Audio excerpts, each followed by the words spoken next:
Hello, everyone. If you like what I'm doing here, please consider subscribing, liking, and commenting. It would really help the channel out quite a bit. Thank you very much.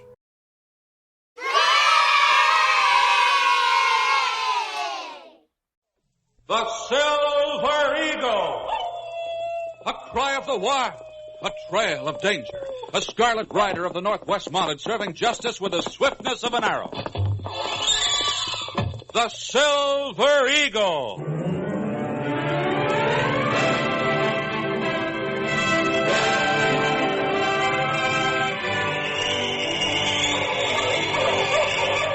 The untamed North, frontier of adventure and peril.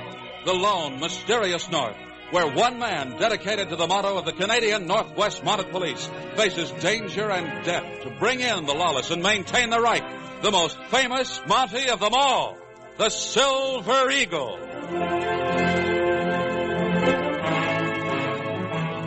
The transcribed record and events dealing with our Silver Eagle case after this message.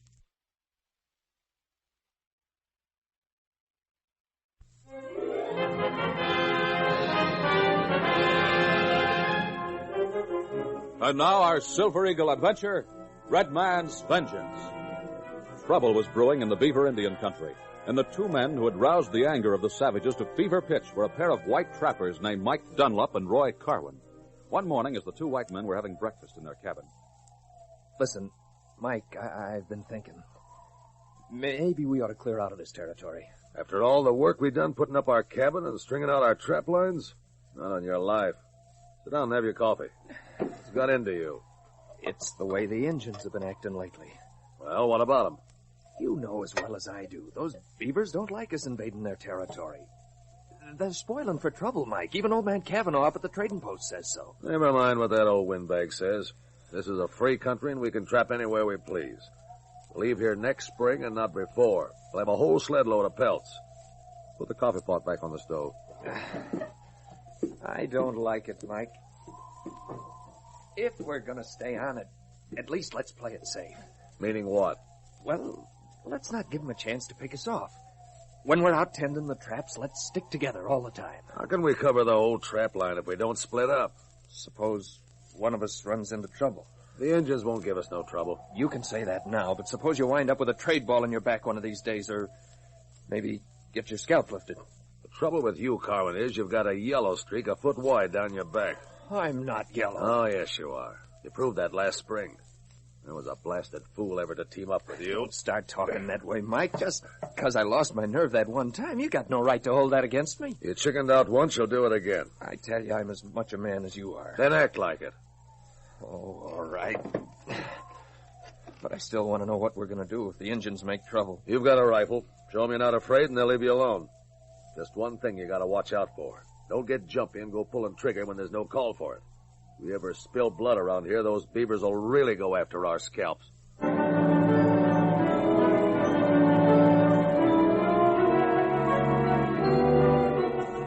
Alarmed by growing rumors of unrest among the Indians, the mounted police had already ordered Sergeant Jim West, the Silver Eagle, to the scene of trouble.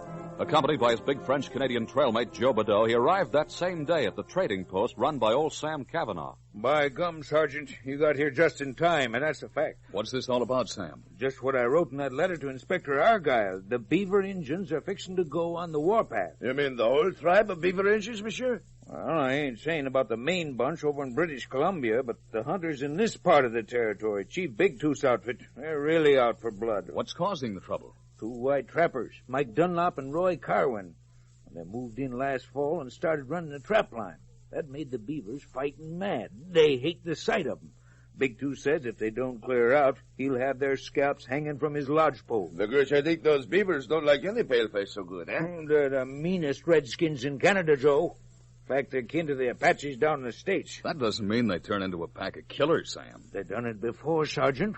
Don't forget that time they burned down the Northwest Company post and massacred all the hands. That was a long time ago. But they still remember. Look how they handled that party of Klondikers that came through this way. Well, what about Dunlop and Carwin? Are they going to stay on? As far as I know, they are. But you take my advice, Sergeant, and tell them to clear out while they still got their scalps. Where these two have their cabin? Down in the South Fork of the Medicine River. Reckon you can make it there by tonight or maybe tomorrow morning. All right, we'll see what we can do.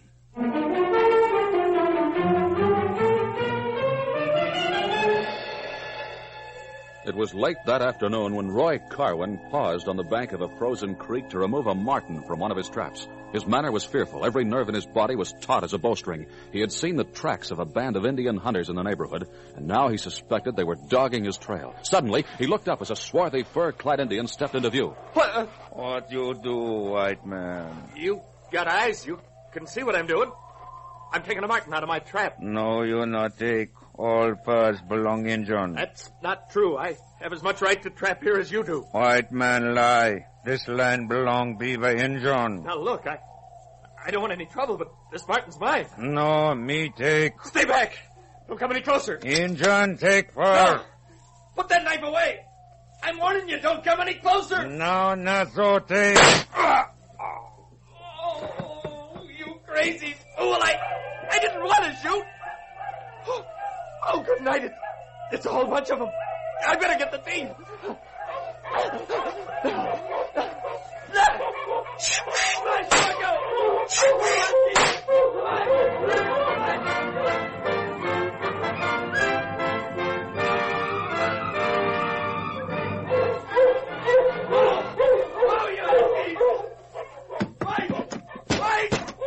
Mike, are you here? Sure I'm here. I got back half an hour ago. What's wrong with you? We gotta leave. Right now, we gotta clear out. What are you talking about? I just killed an Indian. What? Killed an Indian. I didn't mean to, Mike, but I couldn't help it. He was gonna kill me. Calm down and tell me what happened. I was taking a marten out of one of my traps. This redskin showed up. He pulled a knife on me. I warned him to stay back, but he wouldn't listen, so I had to shoot him. Why, you confounded hair-brained idiot. I warned you not Don't to... go blaming me, Mike. I told you the truth. He was gonna kill me. What did you do with his body? Left it. I had to. There was a whole hunting party up on the hill. They saw what happened. I had to run for it. You mean they're after you now? They were, but I think they turned back. Probably went back to the main camp to rouse all the braves. They'll rouse them, all right. We'll have the whole pack of them here on our necks before midnight. Help me get some grub on this sled. We better load up everything we need. Wait till I get my park on. Do you suppose we can make it to the trading post? No, there's no chance of that now. They'll cut us off when we head in that direction. Which way can we go? We'll head south, toward Lake Ladue. There's a Scotch Indian half-breed down that way named Ike McQueen. Yeah, I know him. He stands in pretty good with the Indians. Maybe he can help us. All right, let's get moving.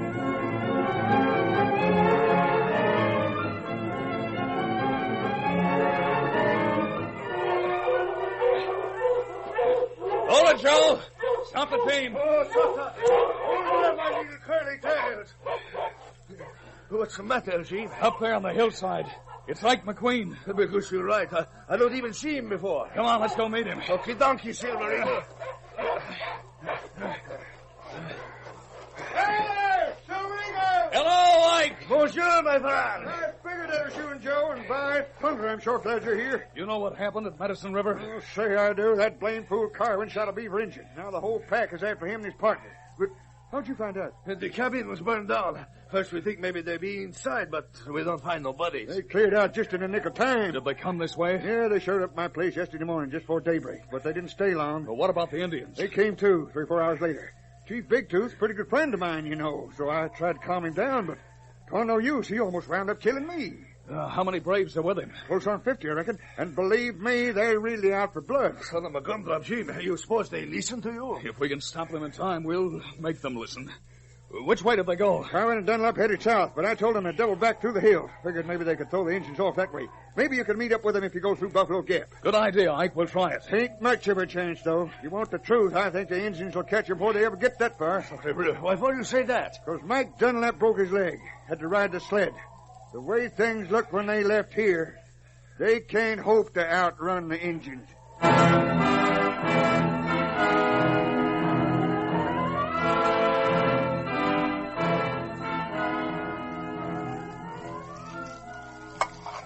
Want some more coffee, Mike? No, I've had enough. All right. Yes, we better put out the fire and get moving. Yeah, it'll be daylight soon. How's your leg? Not bad. I sure wish I didn't have to ride the sled. That's slowing us down. You think we're safe yet? I reckon we threw them off back there on the ice, but we sure can't count on it. Fact is, we took a chance lighting this fire.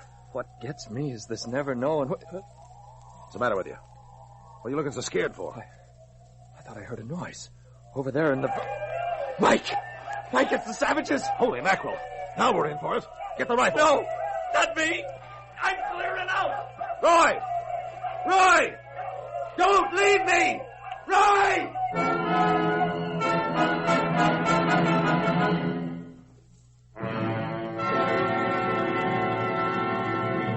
Back to our thrilling Silver Eagle adventure in just a few seconds. But first, listen to this.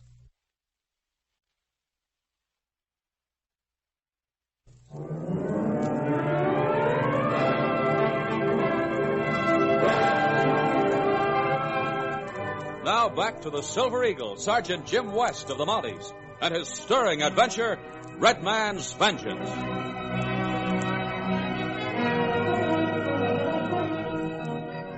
It was nearing midday, and the Silver Eagle and Joe had paused to rest their dogs and eat a hasty meal when a haggard, exhausted white man came stumbling into their camp. The stranger was half crazed with fear, and it was only after they had calmed him down and forced him to drink a cup of strong tea that he was able to speak coherently. Well, now that you're feeling better, suppose you begin by telling us your name. It's Carwin. Roy Carwin. I thought you must be Carmen, or Dunlop. What about your partner? I don't know. He must be dead by now, I suppose. The Indians got him. If the Indians capture your partner, how come you get away? Oh, what's the use of lying? I ran off and left him. Son of a gumdrop. I turned yellow on him, just like he said I would. I turned yellow. Easy now. Don't blame yourself. What else can I do after the way I acted? I lost my nerve, but I couldn't help it. Everyone feels fear sometime, Roy, and everyone has his breaking point. Just tell us what happened. It was early this morning, just before we broke camp. The Indians came rushing up on us all of a sudden. There wasn't even time to get the team. Mike had a broken leg and couldn't run. But I did run. Don't the Indians come after you? Yeah, but it was still dark. I finally threw him off my trail. Where was your camp? Over that way, beyond those hills. Right near the mouth of the creek. We'll see if we can find it. In the meantime, you'd better stay here. You gonna leave me here alone? Go up there among boulders and stay out of sight. You should be safe, but here's a rifle and some ammunition just in case. All right, Joe, let's hit the trail.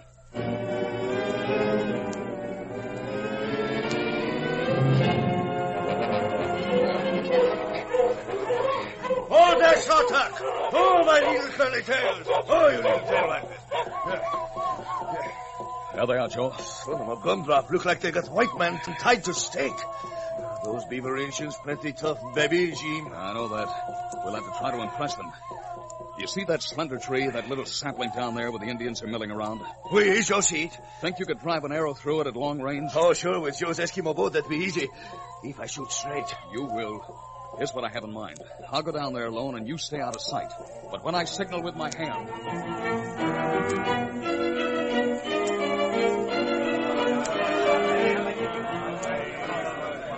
Me, Chief Big Tooth. What you want here, Redcoat? I've come to ask you why you're holding this white man prisoner. Him kill Beaver Indian. No, not this white man. It was his partner. If we find that one, we kill him too. Only we who wear the redcoats can enforce the law of the Great White Queen, and that law's the same for everyone.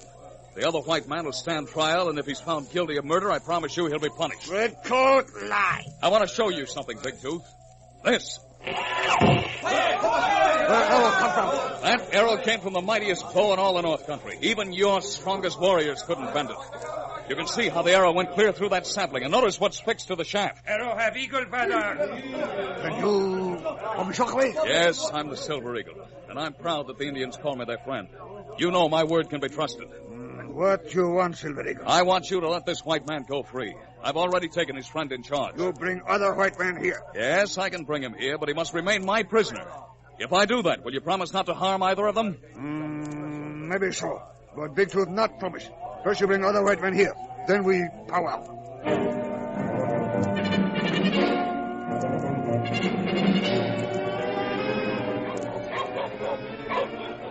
Leave the team here, Joe, until we get Roy Carwin. Wait a moment, me. I told him to stay out of sight up among the boulders. Carwin, you up there? Here I am, Sergeant. What about Mike? Is he dead? No, he's not dead. The Indians, they hold him prisoner. Won't they let him go? They will eventually, but first I have to take you back to the Indian camp. Take me back? But they'll kill me. No, they won't. The idea is simply... Why, you're crazy. Why do you think they've been chasing us these past 3 days? They want justice, and I promised them that justice will be done. According to what you told Ike McQueen, you shot the Indian in self-defense. Sure, that's true. He was coming at me with a knife. And some other Indians saw what happened. That's right. A whole hunting party. All right, then, you have nothing to fear. I promised them you'll stand trial. Yeah. And what did they promise you? If they see that I had you under arrest, we can persuade them to release Mike Dunlop. Persuade them? Then they haven't actually promised you anything. Well, no, the Indian chief didn't actually promise, but he is willing to powwow, and I'm sure that when he sees you... What kind of a fool do you think I am? Don't you realize those Indians want to kill me? Listen, Roy, there's some danger, I admit, but this time why not face it? It's a chance to save Mike's life and win back your self-respect. No, you don't know those beavers. Why should I go back and commit suicide? You can't always run away from fear, Roy. The only way to conquer it is to face it. No, I won't do it. You've got to do it, Roy. Your partner's life depends on it. I want to save my own life. I'm not going to face those Indians, and you can't make me. Put that rifle down, Roy. No. I'm a coward, I admit it, but don't come any closer, Frenchie, or I'll shoot. Hold it, Joe. For the last time, Roy, won't you You try... had my answer. Now take off your gun belts, both of you. Frenchie, drop that bow. What do you think you're going to do? I'm going to see that you two clear out. And then I'm going where you and those Indians can't find me.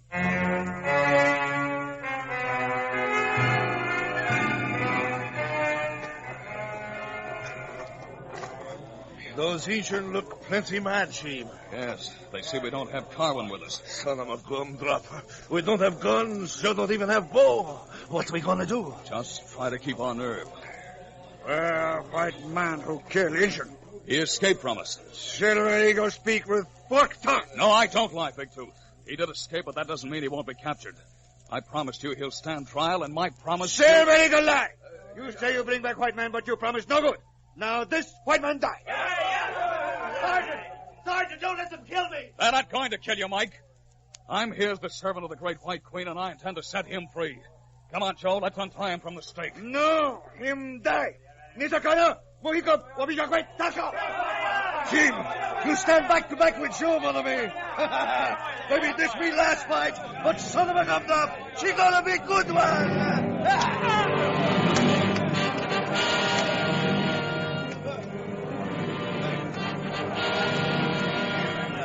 As the Indians closed in, the Mountie and Joe fought like wild men, but even the bull-like strength of Joe Badeau couldn't hold back the angry mob of warriors. Finally, both he and the Silver Eagle were subdued and bound hand and foot.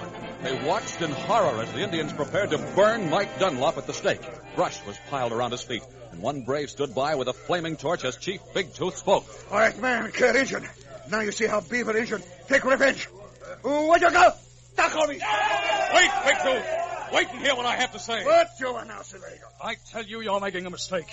If you kill this man, you'll pay for it. White man pay now for life of injury. Many redcoats have come, pony soldiers and walking soldiers with big guns. You and all your braves will be punished. You think of frighten us. You think we fearful like old squaw. What you got? Talk on me. Let me through. I'm the man you want. I said let me through. I'm the one who killed the Indians. Jim, you hear that voice? Yes, I heard it. It's Carwin. It's Roy Carwin.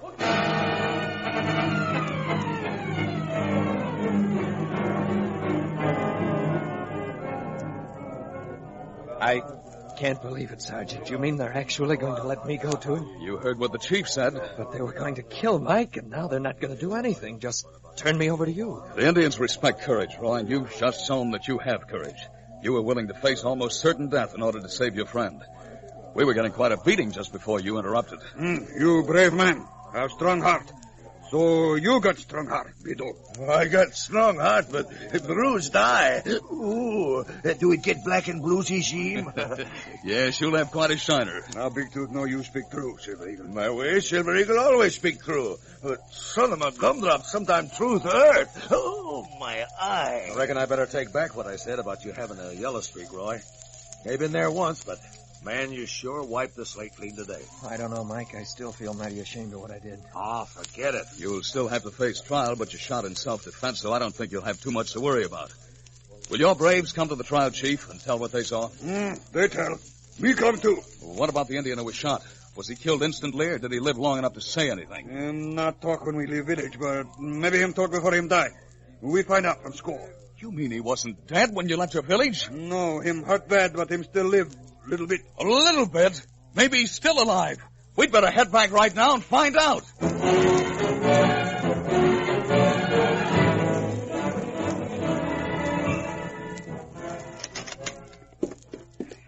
Well, what's the the outlook, Sergeant? I'd say the outlook was very good, Roy. My way, that Injun you shoot is one tough customer. The wound shows no sign of infection, and now that he's survived this long, I'd say he's apt to recover. Well, I'll be doggone. Sounds like a miracle, eh, Roy? Whatever it is, I'm mighty thankful. But I think the real miracle is what happened out there on the trail when the Injuns were going to burn you at the stake. You mean them letting us both go free? No. I mean what happened inside me. Thanks to what the Silver Eagle told me, I got back something I've been missing for a long time. What that be, mon ami? My self-respect. My way. When man find that, he be rich for rest of his lifetime.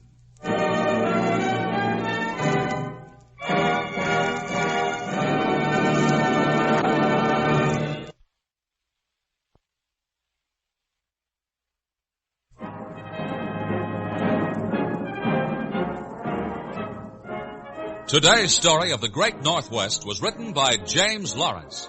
Jim Amici stars in the part of Jim West. Joe Badeau is played by Jacques Lester. The Silver Eagle is a copyrighted transcribed feature of Jewel Radio and Television Productions. This is Bill O'Connor.